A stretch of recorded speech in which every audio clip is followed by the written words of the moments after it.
Shalom. గలతీయులకు రాసిన పత్రిక 3వ అధ్యాయము 26వ వచనము. Galatians chapter 3:26. యేసుక్రీస్తు నందు మీరందరూ విశ్వాసము వలన కుమారులై ఉన్నారు. So in Christ Jesus you are all children of God through faith. మనమంతా ఒప్పుకోవలసిన ఓ కఠోర వాస్తవం ఏంటంటే, సమాజంలో గుర్తింపు సంక్షోభం అనేది ఎప్పుడూ ఉంది. There is an identity crisis in our secular world.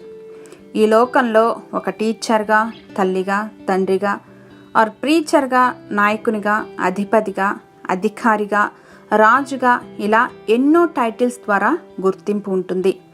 But most important title every one must have is I'm a child of God. దేవుని బిడ్డలుగా నూతన జీవితానుభవాన్ని కలిగి ఉండటానికి బాప్తిస్మం ద్వారా పాత వాటిని విడిచి క్రీస్తులో నూతనీకరింపబడాలి.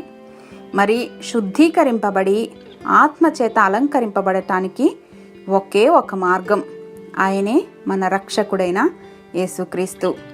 క్రీస్తునందు విశ్వాసము వలన మనమంతా దేవుని కుటుంబంలో చేర్చబడ్డాం. ఒక అనాథ పిల్లవాడు ఒక కుటుంబంలోనికి దత్తత కాబడిన తరువాత ఇక ఆ పిల్లవాడిని ఎవరూ కూడా అనాథ అని అనరు. అతడు కుమారునిగా అన్ని అధికారాలు, అర్హతలు, హక్కులు, స్వేచ్ఛను పొందుకున్నాడు. ఎఫ్ఈ మార్ష్ అనే దైవజనుడు ఇలా అంటున్నారు: it's not the elevation of place, nor the pride of race, nor the beauty of face, but the calling of grace which makes the man.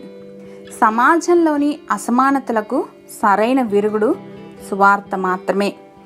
ప్రేమామయుడైన మా ప్రియ పరలోకపు తండ్రి, ఎలాంటి తారతమ్యాలు లేకుండా మనుషులందరూ క్రీస్తునందు విశ్వాసము ద్వారా మీ బిడ్డలుగా జీవించగలిగిన ఆధిక్యతను అనుగ్రహించారనే సత్యమును మాకు బోధించినందుకు యేసుక్రీస్తు వారి ఘనశ్రేష్ఠ నామంలో వందనాలు సమర్పిస్తున్నాం మా ప్రియ పరలోకపు తండ్రి. ఆమెన్.